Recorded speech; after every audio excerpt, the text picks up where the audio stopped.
Amazing. All right. Well, guys, it is so awesome to see you. Woo! Yay! And to all of our attendees out there, we got 80 people already, which is awesome. So welcome. Thank you for joining and spending your Friday morning with us. I love it. All right, guys. So just real quick housekeeping. Right now, you are currently here to learn about building your advisory board. If you were looking for, an info course on BI, please click agenda at the top and scroll down, and then you can click join on actionable insights. That is going to be your data track event. But right now, this one is geared towards founders, also people who are interested maybe in being an advisor. That is where you're at right now. So just my really quick housekeeping note to make sure no one's in the wrong spot. Additionally, the chat over to the right sidebar, I've said it all week. I'm going to say it again. But this is your time to network with one another. So definitely feel free to drop your LinkedIn, tell people who you are looking to network with. It's going to be a great way to build your network. Maybe you'll meet people who can intro you to a future advisor. Who knows? We're going to get some tips on that soon. And then last but not least, please use the Q&A tab all the way over to the right sidebar. That Q&A tab is going to be your BFF for this session. All right. So if you have questions, we want to make sure you're getting those questions answered. Molly is going to keep an eagle eye on that.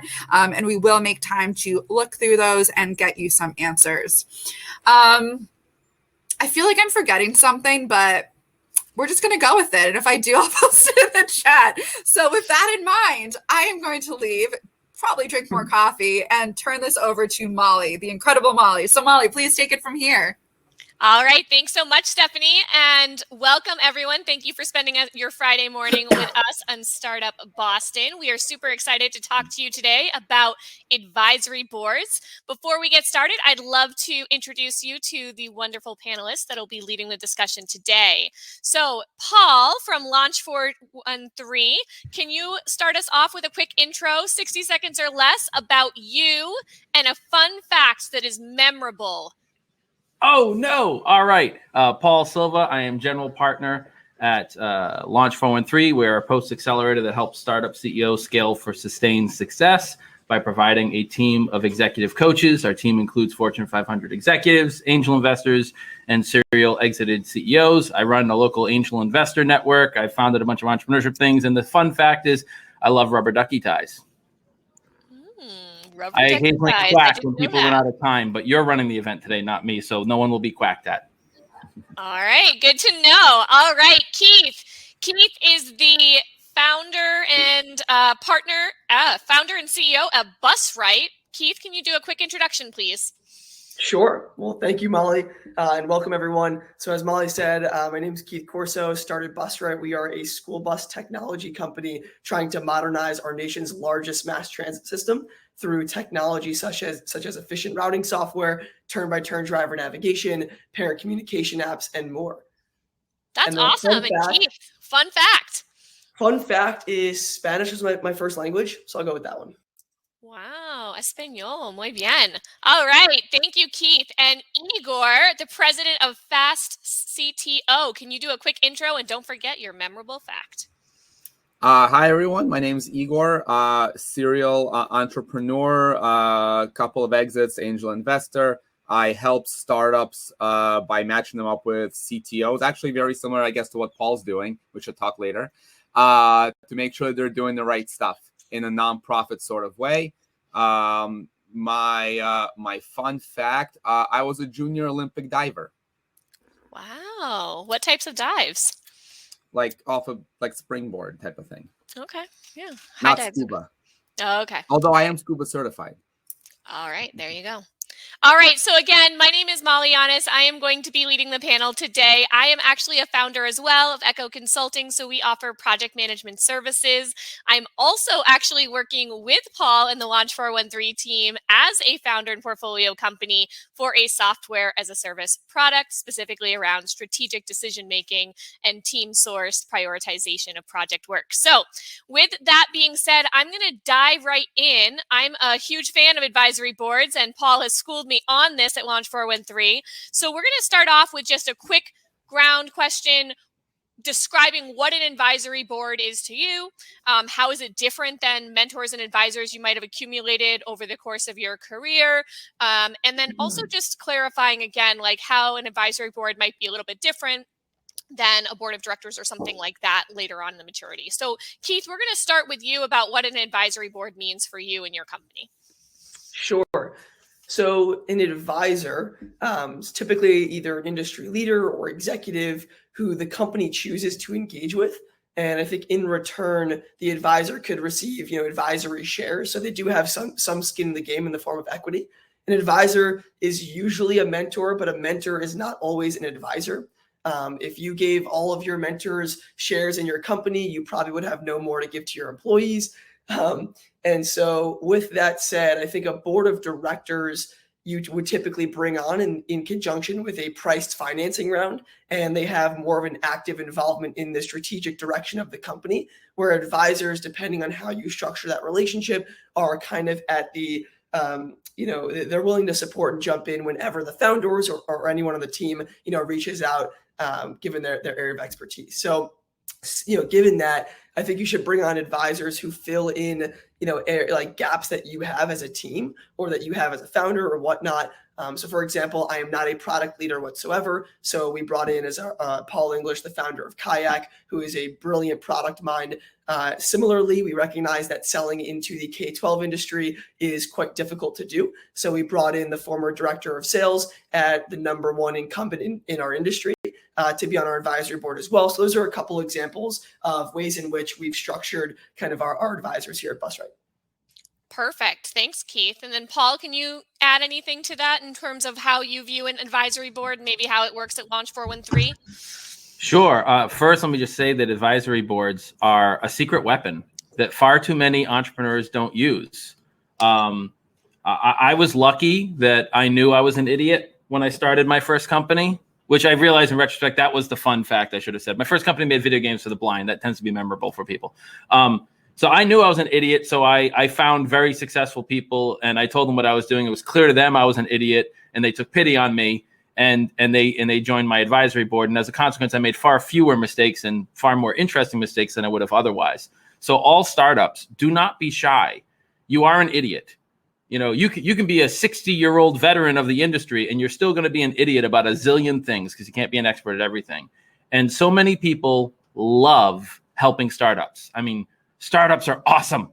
So if you just ask really nicely, remember what your mama taught you about how to be polite, you will be astonished at the caliber of people you can get access to.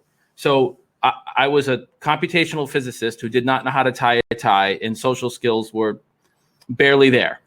With that, so this is not me bragging. This is me showing you how much people want to work with you. My first board included one of the founders of the socially responsible business movement, one of the top people in the entire video game industry. Remember, I was making video games for the blind.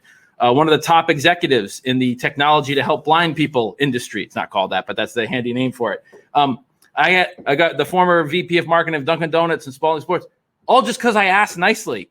And then I would show up and I didn't even have to give them shares. I kept trying to give them shares and they're like, yeah, just bring us brie and some bread and you're cute. So we'll keep helping you. Not that you shouldn't, we offered, but they said no. So it's a secret weapon. You all should use it. Back to you, Molly.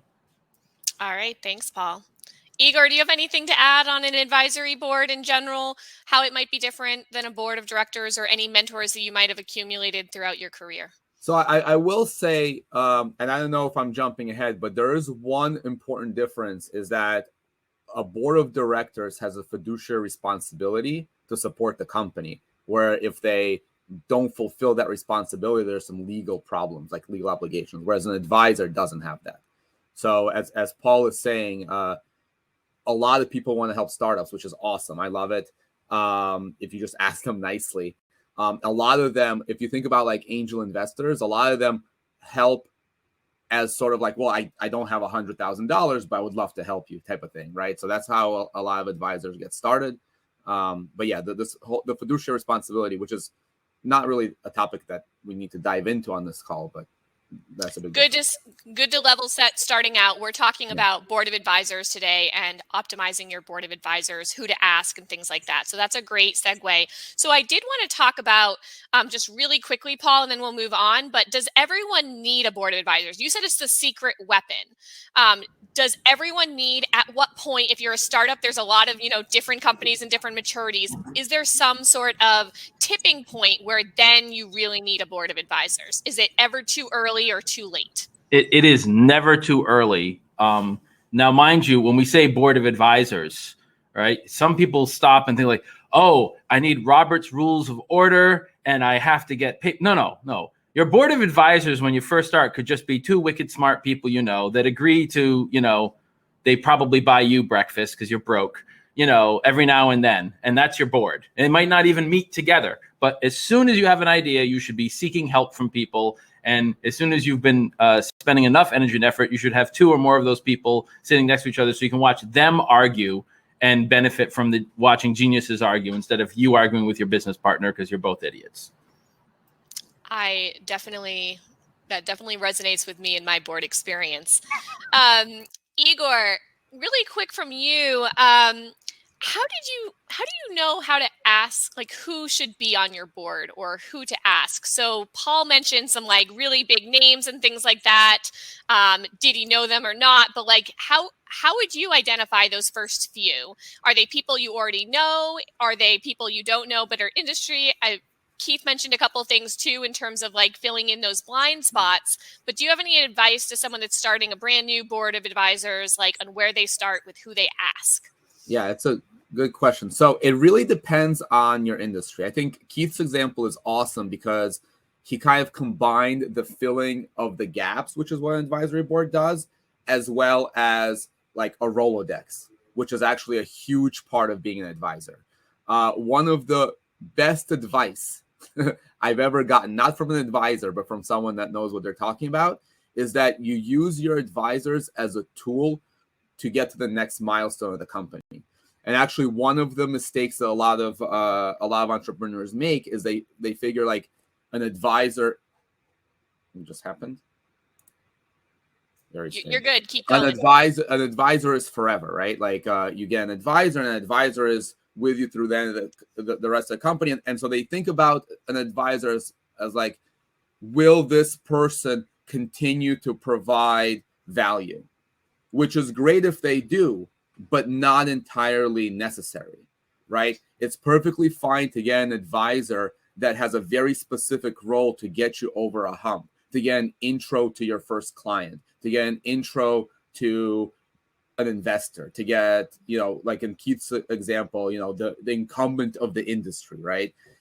So, depending on what you're doing, there's obviously, as Paul's saying, never too early, even before you start a company. Like you should have smart people surround you as you're thinking about the thing to start. And then you fill in the gaps. But almost more importantly, you figure out, okay, here's my trajectory. Here's the introduction that I'm missing. Here's, the tools I'm missing, and you find a person that will help you. Perfect. Thanks, Igor. Now, Keith, I'm going to come to you. You mentioned a couple of people that you invited onto your board. Can you give us a little bit more play-by-play in terms of, one, how you identified the specific person you were going to ask? When you asked that person, like, did you have a warm intro? Did you already know them from some other industry component? Like, just thinking through how you invited those people onto your board. Yeah, that's a good question, Molly.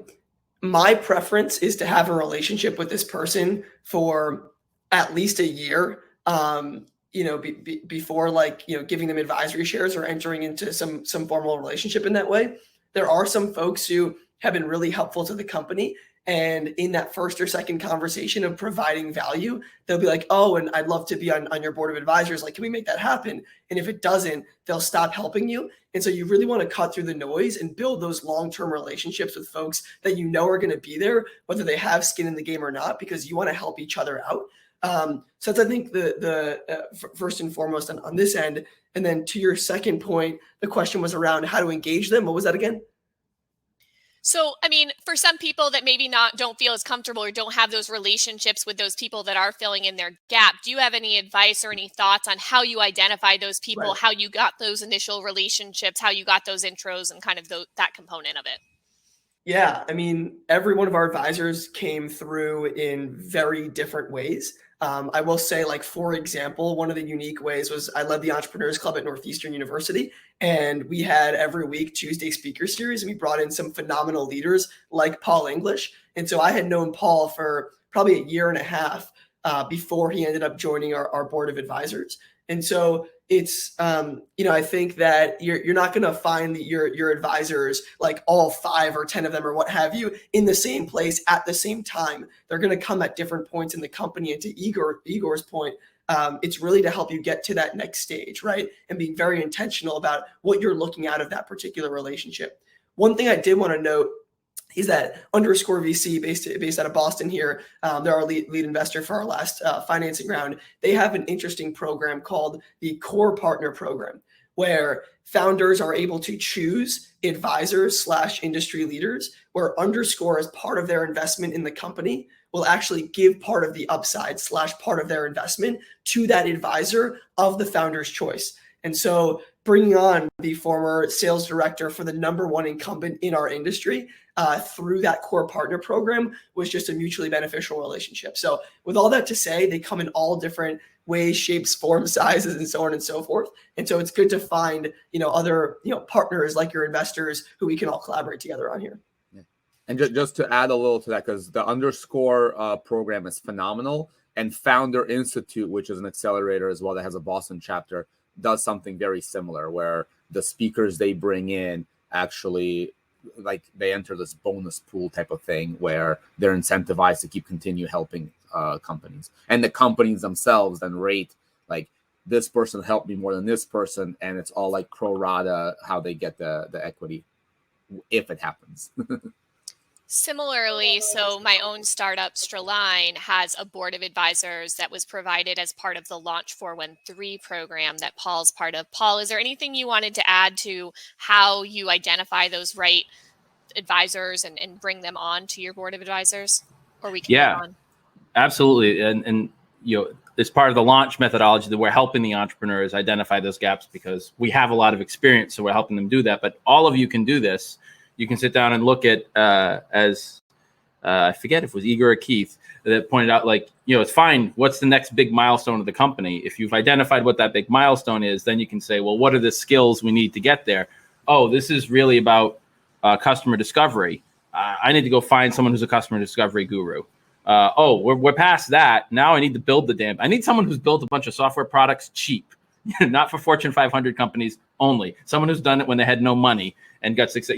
So you look at what it is, you see what superpowers you have, and then identify what you're missing, and you want to go out and get that. And that's something that we very proactively do, and we cultivate a giant network, as some of the folks that you guys mentioned do, and bring in. And that's something that I think there's been an illusion here, that there are different incentive schemes. All right. And each one has different pros and cons. We don't need to get into the specifics of them here. It's just important for the entrepreneur to remember the most important thing is that an advisor is in it because they love helping entrepreneurs. That is the most important thing. The money, the share, however it forms, that contributes. It helps shape what kind of person you get. But they've got to be there first and foremost because they want to help you. And then the money just lets them justify to their spouse why they're spending so much time with you, right? Or the threat of future money. And so A, keep that in mind. And then B, look at the specific form of compensation that they're getting. And you just want to remember, like anything in life, like any strategic partnership you do, what are the incentives that compensation offers? And does it incentivize the behavior that you want from the person? So you just want to keep all those things aligned. And if you have the right advisors, they can help you figure that out. I love that. The threat of future compensation. I think that's well said and very memorable, Paul.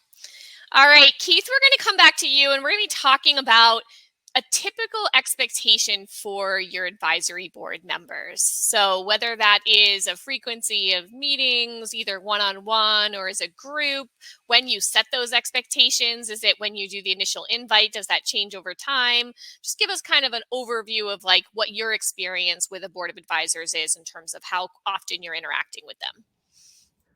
Yeah, I'll be super quick and give an example here. So one of our advisors is an expert in a particular function that we were hiring for. And so once any candidate got to a certain stage in the interview process, that advisor would sit in on ultimately 100% of those interviews and lead a good portion of that. So having that kind of thought partner there to not only lead that interview, but to also help you debrief and see how they can tie in, because they've hired hundreds of people in that function. Like, you just accelerate your learning so much because you're able to spot trends that people who've done this many times over many years have done successfully. So that was one particularly strong use case recently of leveraging one of our advisors. I'm happy to talk about others, but I'm sure Igor and Paul have some things they want to add on that.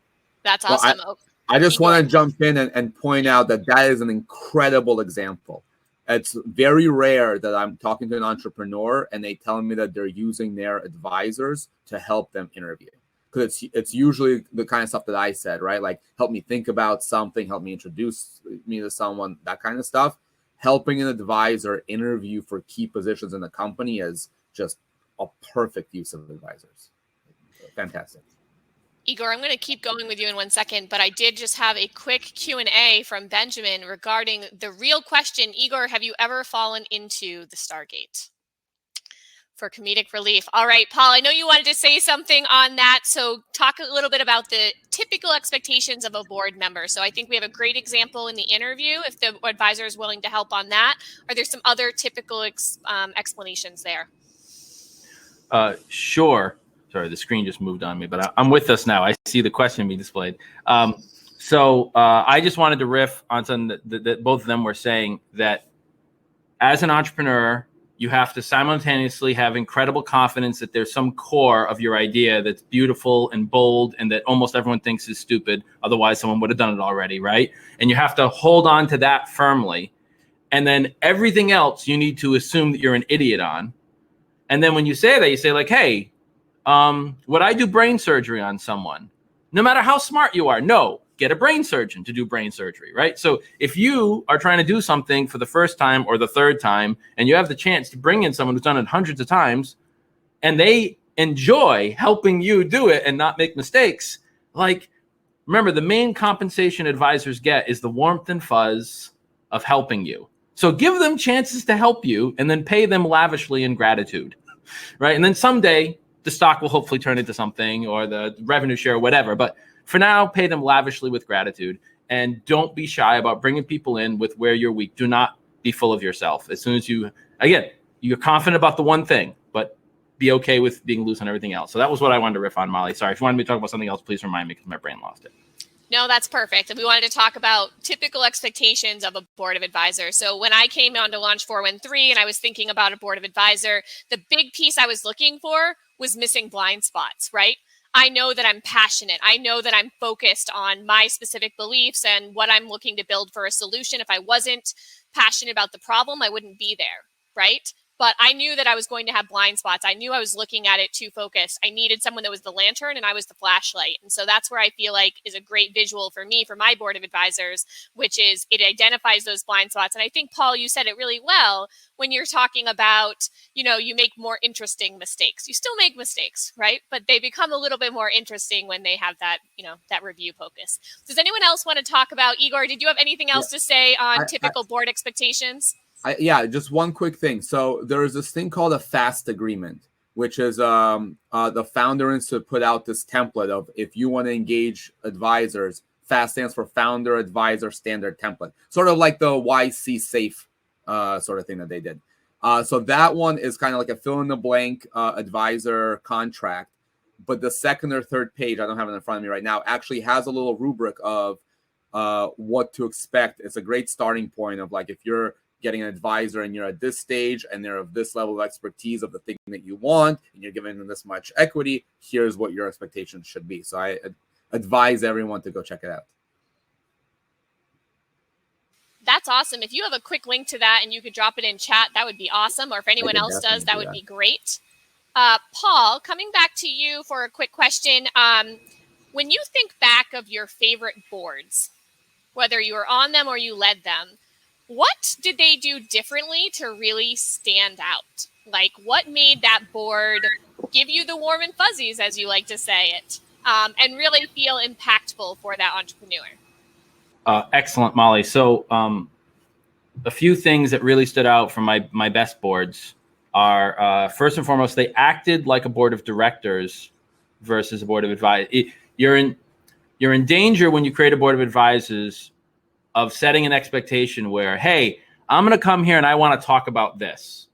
And they'll have fun talking about that with you and going on a few tangents. And then you walk away talking about what you wanted to talk about. But here's the thing. You're an idiot. So to your point, the blind spots.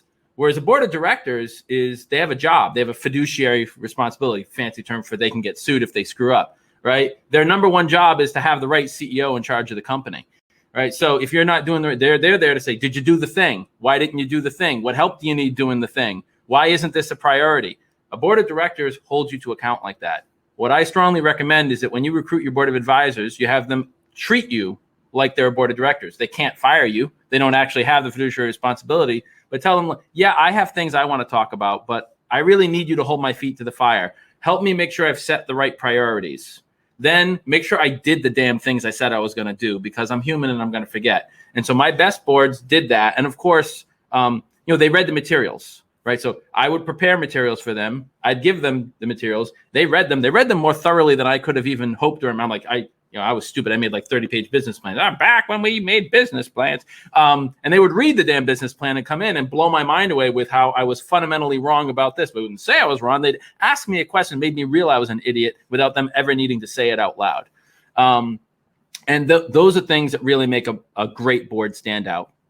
That they're holding you accountable. They're doing it in a loving way. We have a term, lovingly critical, at Launch 413, which means we tell you if you're doing something wrong, but we're not jerks about it. But we absolutely tell you, like, you need to do this thing. Why isn't this thing getting done? It's something we can do to help you clear that roadblock. You really want that.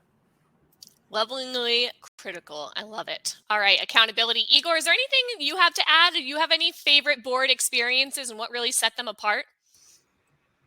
I was not prepared for this. Favorite experiences. Let me go the other direction on the spectrum.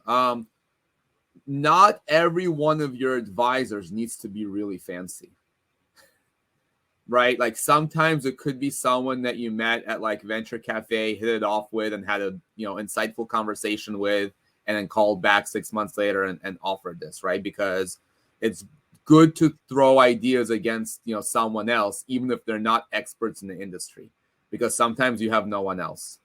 So I definitely, of the times that I was an advisor, I think I've kind of checked all the check boxes of the different examples. Like I've helped with intros, I've helped with industry intros, I've helped with like angel investing and architecture and software and all that kind of stuff. But there's been a couple of companies where like we just, there's no children, like shoot the shit, right? Like I get, we just talk once a month, and sometimes it's about the company and sometimes it's not, because sometimes you need a break, and that's okay. All right. All right, we're going to move on, and we're going to get into a topic that Keith actually recommended. I'm going to come to Igor first, though. Tips on how to start up an advisory board. So Igor, you were just mentioning like some of them don't have to be super formal. It can be a once a month one-on-one. But when you start to try to combine schedules and get the right mix of people in the same room together, Paul mentioned, so they can argue, how do you actually kind of form that board? You mentioned that that contract, right? So everything's clearly articulated, but the actual board meeting all together, frequency, and that kind of setup. Any advice on how to set up a board? The best run board, and I don't know if she's in this chat, but the best run board I've seen, advisory board, is actually my friend Allison. She runs Useful, which is a really cool Boston-based like cup sharing or container sharing, now they rebranded a little bit, company. But she has a board of advisors. There are expectations for monthly meetings. She puts them on our calendars like months ahead of time, like as I'm planning because my weeks fill up, and I can look ahead into like February and be like, oh yeah, here's the useful advisory board meetings. And yeah, so because otherwise, if you're doing it like a week ahead, you got like use Doodle or Calendly or something like that. But if you schedule it 6 months ahead, like the calendars are clear, and it's I think that's the best way, honestly. Just set expectations and schedule them way ahead of time. Paul or Keith, is there anything you want to add to that in terms of tips of starting an advisory board up, setting the foundation? Sure. I guess I'll jump in here. In terms of actual like tactically setting the foundation, all of our advisors have the same advisory share count, if you will. And I found that if you try to give one more than the other, so on and so forth, it can be really hard to justify that both in real time and also in the future. And so you never actually know the long-term value that different advisors will bring. So to make your life a little bit easier, giving everyone the same amount earlier on is definitely helpful. And with that said, we don't have a standing meeting every single month like Igor was talking about. I found that the challenges that we run into as a company change so frequently that just adding another meeting to the calendar might be in the way of what I'm trying to do, in the way of their schedules already. So it just didn't work for our particular relationship. But that said, if I called any one of our advisors right now, if they don't talk to me this minute, they will absolutely get on the phone by the end of the day. And that's the best kind of relationship that I want to have. That's a bit more one-off and tailored, because having those one-on-one conversations is extremely, extremely valuable. Just another note that's a little bit off track here. Investors can also be phenomenal advisors.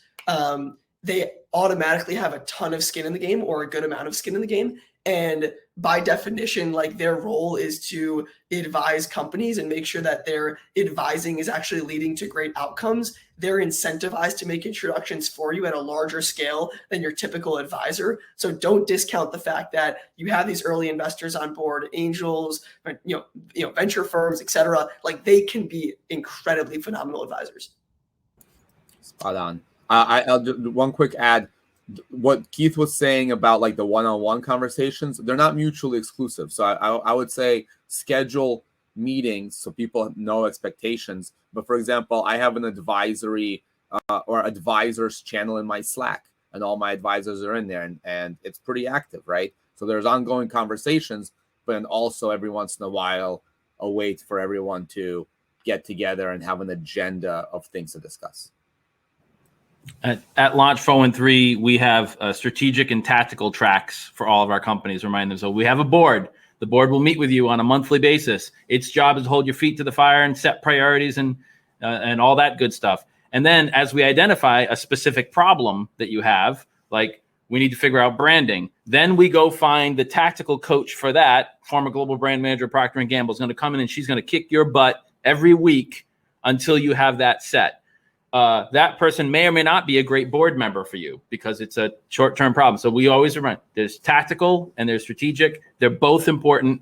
Keep them separated. And the other question you asked, Molly, was how do you start? And I find that evolution is a powerful metaphor in startups in general, right? All of our customer discovery, it's always about iteration, right? We're always comfortable with that.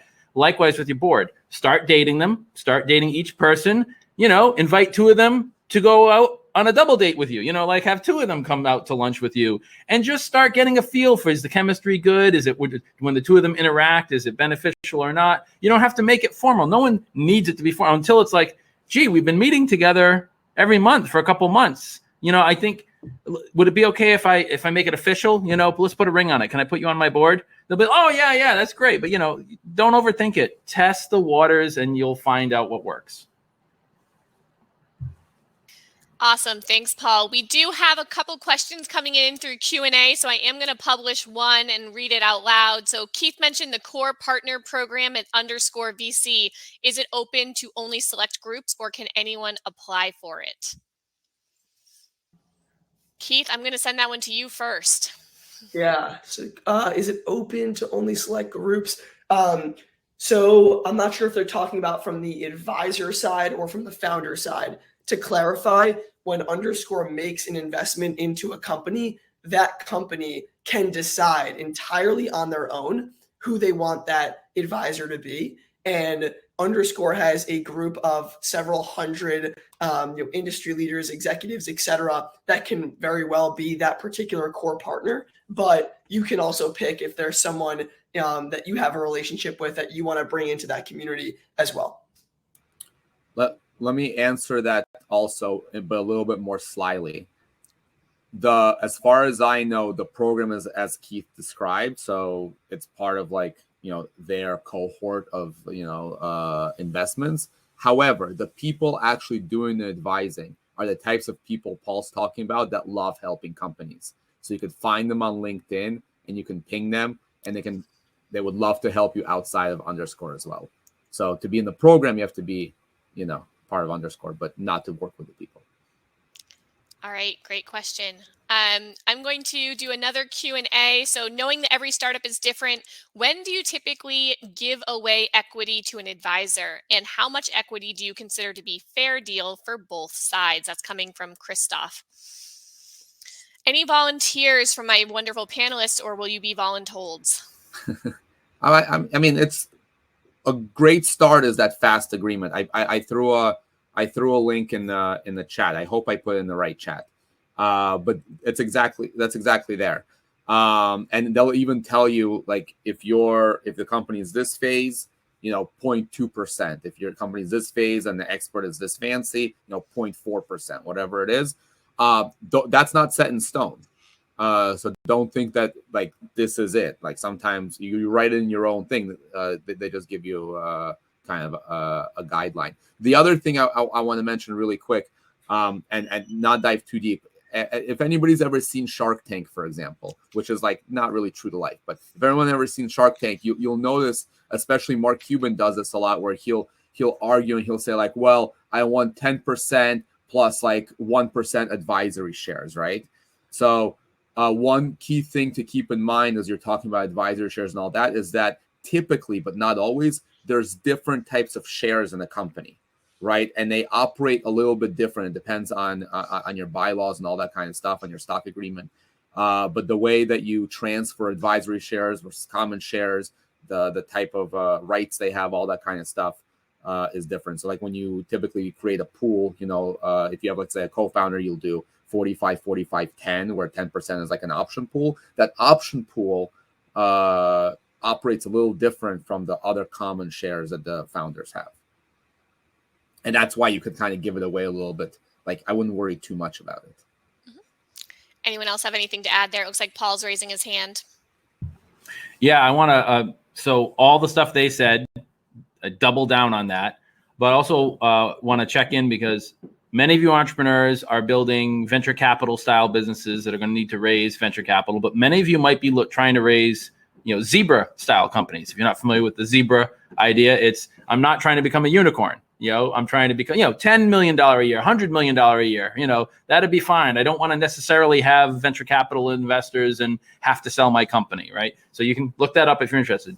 If you already know you're running a zebra company, you're not planning on raising a lot of money or planning on really selling your company anytime soon, then shares are kind of a tricky thing to pay someone with. Hey, here's some stock certificates. They'll never, ever be worth anything because I never plan on selling my company, but you can feel good that you own a piece of it. So if you're building that kind of a company, then you might want to be thinking about both in terms of how to compensate board members and in terms of flavors of capital to fund you. You might want to look at revenue-based financing as a model, which is where someone writes you a check, but then what you pay them is a percentage of your revenue until they've received a certain return on investment.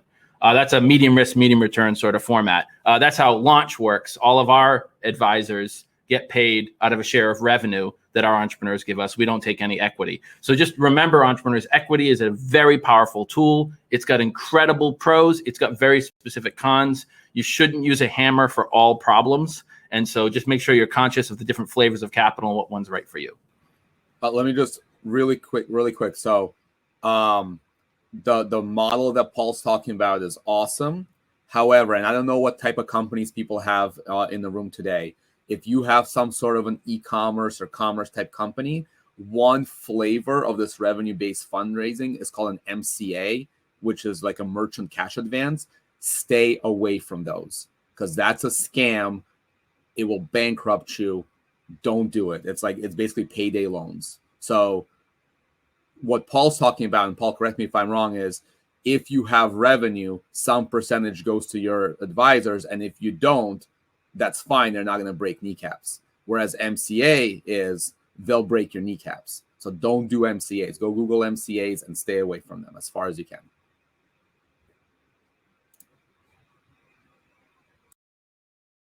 No MCAs. Great advice. Okay. All right, so that's it for Q&A right now. So I've got a couple other questions that we had prepared. We'll jump back in. So when you are bringing on a new board advisors, and we talked a little bit about this in terms of dating a new advisors, but is there any sort of specific onboarding experience to how they learn about the company? How do they know enough about the company in order to really maximize their advisor value to the company? Do you have any tips or tricks on that? So we're actually going to go to Keith to that. So how you informed your advisors enough about your company to really maximize their advice. Yeah, I'm going to try to find an example for this one. All right, so we had one advisor who I had a relationship with for several months, and we had actually sat we were like judges for a pitch competition. A year before, we actually ended up entering to some formal advisory agreement, and we kept in touch ever since. And this individual had a pretty deep network of other angel investors, primarily in Boston. And so when we went out to raise our first institutional round of funding, they ended up brokering a bunch of introductions for us and single-handedly brought in investors that made up exactly 50% of the entire round. And so this particular advisor knew exactly what our gap was, and that's how they were helping. And after they had helped out and bringing in half of the entire round, that's when we then spoke about what an advisor engagement could look like.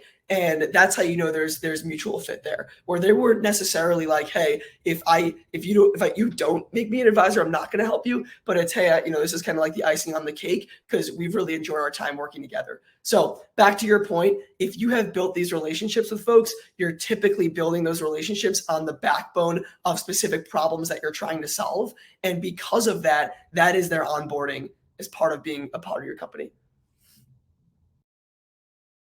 Perfect. Does anyone else want to weigh in on the onboarding question? I was going to come to Paul next.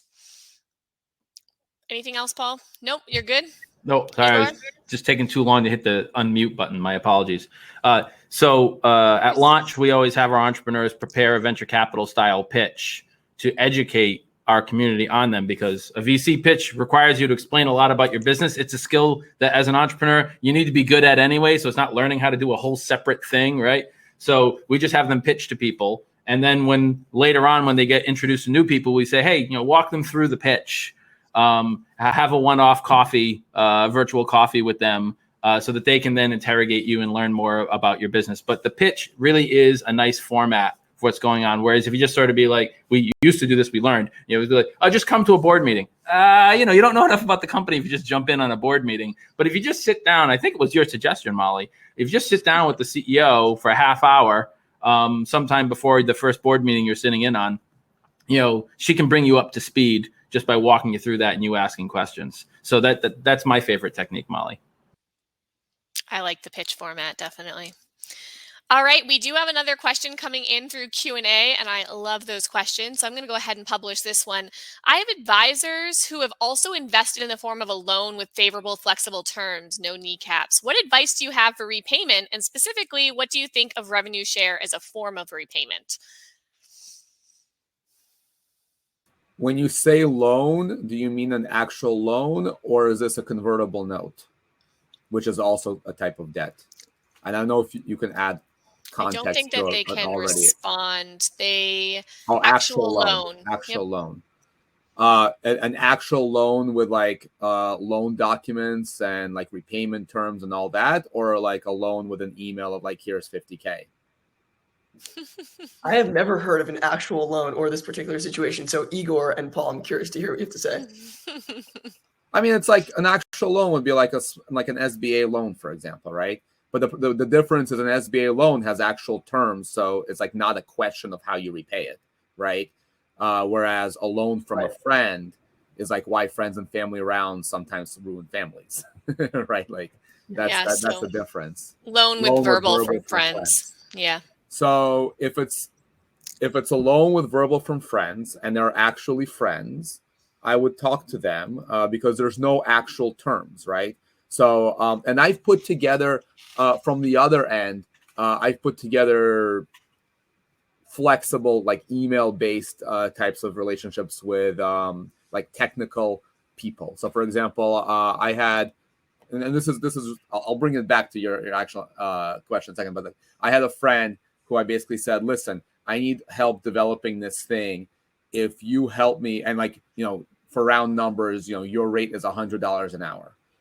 If you help me for the next 2 months, then once our revenue hits X, I'll pay you back at 2X your rate, for example, right? But if it doesn't hit X, then I'll pay you back at, $100 an hour, in a couple of years. And if we completely go broke, then I won't pay you back. So it's like a risk with some upside, but like some downside as well.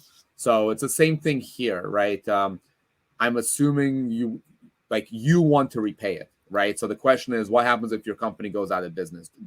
Are you still on the hook, or do your friends understand that you're not?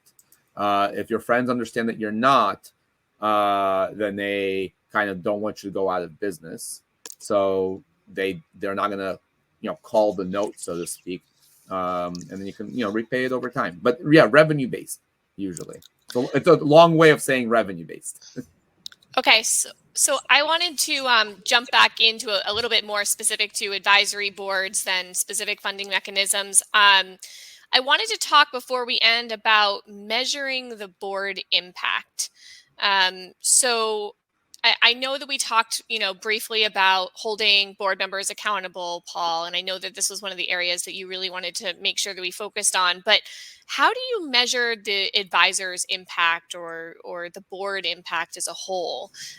Whether there's specific metrics or I know we also mentioned the milestones that we're hitting and things like that. So how to evolve your board membership over time. But how do you measure a board's impact? Excellent question. And first of all, I also recommend that when you create a board of advisors that you have people sign up for a term. Say, hey, could you be on my board for a year? Because then you're limiting how much they're committing to you, and you're giving yourself permission to let them go at the end of a year to bring on new people without it looking like you're firing them.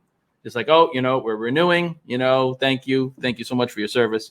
Now to get to the accountability part, I think it's really important for both sides, just like anything in life, right? So we've agreed this board's coming in once a month, once a quarter, and helping you set your goals and hold your feet to the fire. At the end of that meeting, do a little postmortem and ask yourself, okay, over the past quarter, how has this board provided transformative value to me? I just sat down and showed them all the things that we got done this quarter, and it's probably pretty fresh in my mind who helped me with what. But a year from now, 3 years from now, it won't be. So let's all agree and write it down as a way, again, of showing gratitude. I just want to thank you all. These are the things we got done. And, Molly, you were really instrumental in this. And Keith, you were fantastic at that. And by you writing that, you're creating a record for yourself and for them about the squishy things. This isn't something you can measure with numbers, right? But you can create a log of what's working. And you should also be writing down where things didn't go as well as you would like, and how you hope it can be better, because your board are human and they want to get better too at helping you. And if you can be as transparent with them as you're asking them to be with you about your mistakes, if you can say, you don't have to tell them they're making a mistake, and say like, oh, this is something that I had a different expectation, or it didn't really happen. What could I do to help you guys help me more? And if they're good board members, they'll be like, yeah, I screwed that up. I'm sorry. If you could do this and this, that would help me stay on track. Because after all, this isn't my day job. But you're right. I won't do that again. So that simple thing, just recording what went right, how can we do better each quarter, is going to go a long way. Pain points and opportunities. Love it. All right. Anyone else thoughts on board value and accountability? So one extra step to what Paul is saying, if you're upfront with the expectations, then that's an easier checklist to then go back at the end of a quarter and say, okay, It's like a dream journal, right? Like you say, okay, I'm bringing this person on as an advisor. Maybe it's something you share with them. Actually, probably it is, but maybe it's not. And you like make yourself a little note of, I hope Paul helps me with this, and this over the next, 3 to 6 months. And then a month in, you check, okay, are we on the right track? 2 months in, are we on the right track? So it's good to hold yourself accountable to like the people that you're bringing on, that you're holding them also accountable, if that makes sense. It does. All right. We have less than 10 minutes to go, and we've got a couple of questions coming in through Q&A. So I'm going to go ahead and publish this next one. If you have advisors who are really engaged initially, but then became dormant after 6 months because they have really busy schedules, not their full-time day job, any guidance on what to do, how to pivot? Where we are specifically in the healthcare space. So thanks for putting that question in. Any volunteers? Keith. Keith, we're going to hear from Keith. I think just like team members and founders, myself, we're all on 4-year vesting schedules. Our advisors are as well. And so regardless of how much equity you have in the business, whether it's advisory shares or you have founder shares or what have you, being on that vesting schedule, I think just causes mutual alignment across the board. So for those advisors that perhaps completely fell off and are not responding to your emails, calls, etc., one, that is extremely unfortunate, but two, you do have the right to kind of, I think investing. And so long as you have an open conversation with them and they no longer are interested in supporting you or for whatever reason they can't, I just wouldn't let that kind of gray area linger for too long. Igor, I'm going to come back to you on this question. So really engaged initially, kind of fell off the wagon. My answer was more optimistic than Keith's. So, but yeah, obviously vesting schedule, you could always scan them. But remember kind of to what Paul is saying, these are people, right? So people go on a sine curve, right? Like I'm more productive some weeks than others. And people tend to prioritize things that they can actually, that they feel they can act on, right? So yes, it may be that your advisor feels like they're being like it feels to you like they're being ineffective, but maybe to them it feels like you're not asking them the right questions for them to jump on and actually be effective. So it could just be a course correction before you take like a more,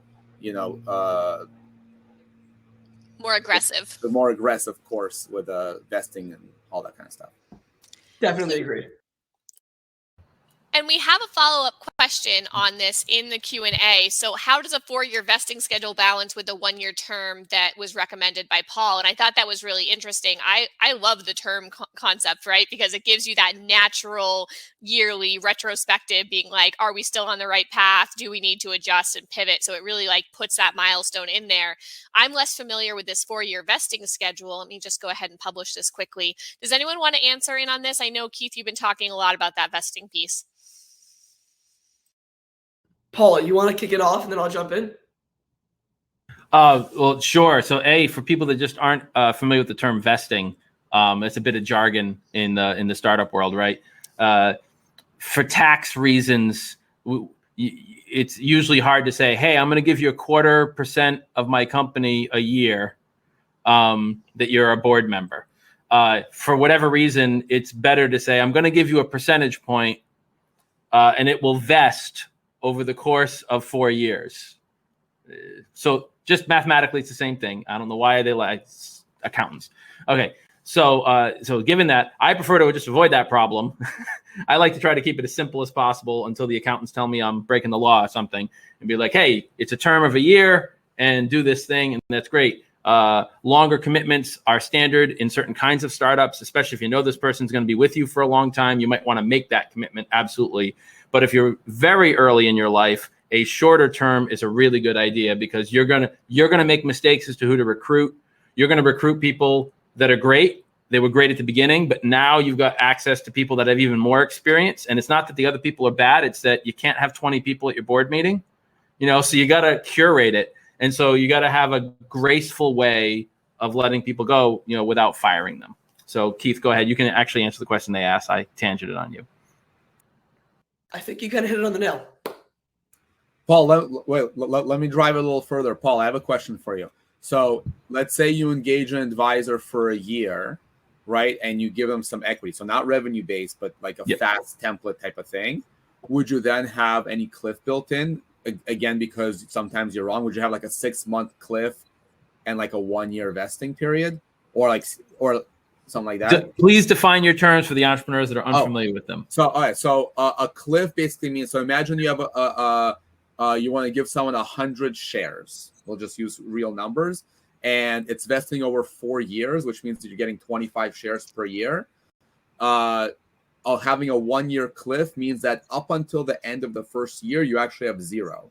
So the first 25 you get on your 1-year anniversary, and then monthly you're working on like the next year stuff. So basically, if something goes wrong in the first year, you can fire the person without losing any equity. That's where a cliff comes in. Yes. So to that, I'd say that the concept of building in a dating period of no harm, no foul, where we're all going to walk away. You're only going to get warmth and fuzz for some period of time. And if we're all really serious and we want to put a ring on it, then you can decide when the cliff period is. At launch, we do that with our startups. When they sign up with us, they get 3 months to try out what we do, and they don't owe us anything at the end of those 3 months. Then it starts to accumulate. So cliffs are a powerful tool. People should absolutely think about it. I don't know if a year is the right amount of time. I would think it would be less. Otherwise, I feel like you're not interacting with that mentor enough, that advisor, to really see if they're good or not. But the different industries need different things. So that was really good points, Igor. Thank you. And Molly, we are coming up on time, just as a heads up. I appreciate that, Stephanie. We've had a great discussion today, and we've had some awesome Q&As come in from our audience. I want to just do a quick lightning round for the panelists on lessons learned that you want to take away. I'm hearing some feedback from Stephanie, I think. Stephanie, if you could go on mute, that would be great. Sorry. Yep, it's okay. All right, I'm going to go to you, Paul. If you could give one last point to send everyone away with, aside from you're an idiot, let's try something else to send around to our entrepreneurs on advisory panel. Don't be shy. Just start asking, and remember what your mama taught you. I like it. All right, Igor, coming to you. Something to leave our entrepreneurs with on advisory boards. So I would say that if you don't know who you'd want as advisors, don't feel like you're doing something wrong. Like if I were to start a company today and somebody like gun to my head said, pick 5 advisors, I can maybe name 2 because like they're friends I would bring in, and I would not be able to name 3. So picking the right advisors does take some research. So don't feel like, you should have them readily. And I will say, sorry, since Bob was asking, are we talking about actual stock or stock options? In my world, it's actual stock. Stock options, frankly, I think are a little disingenuous, especially to people that don't understand how to exercise them, don't understand 83Bs and all that kind of stuff. And really good companies, really good startups have a financial advisor on board to explain to employees how stock options work. Just so you know. Awesome, Igor. Thank you. And Keith, wrap us up today with a final note on advisory boards and what you've learned today.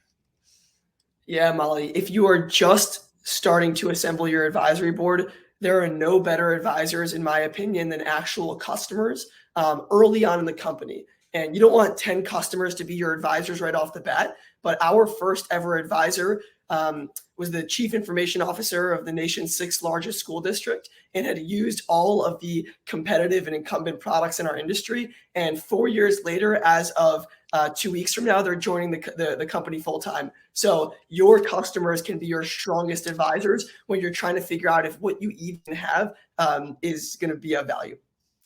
That is awesome advice to leave with. I love that. Customers as advisors. Thank you all for joining us today to talk about advisory boards of your dreams. Thank you for joining with Startup Boston. There's been fantastic programming.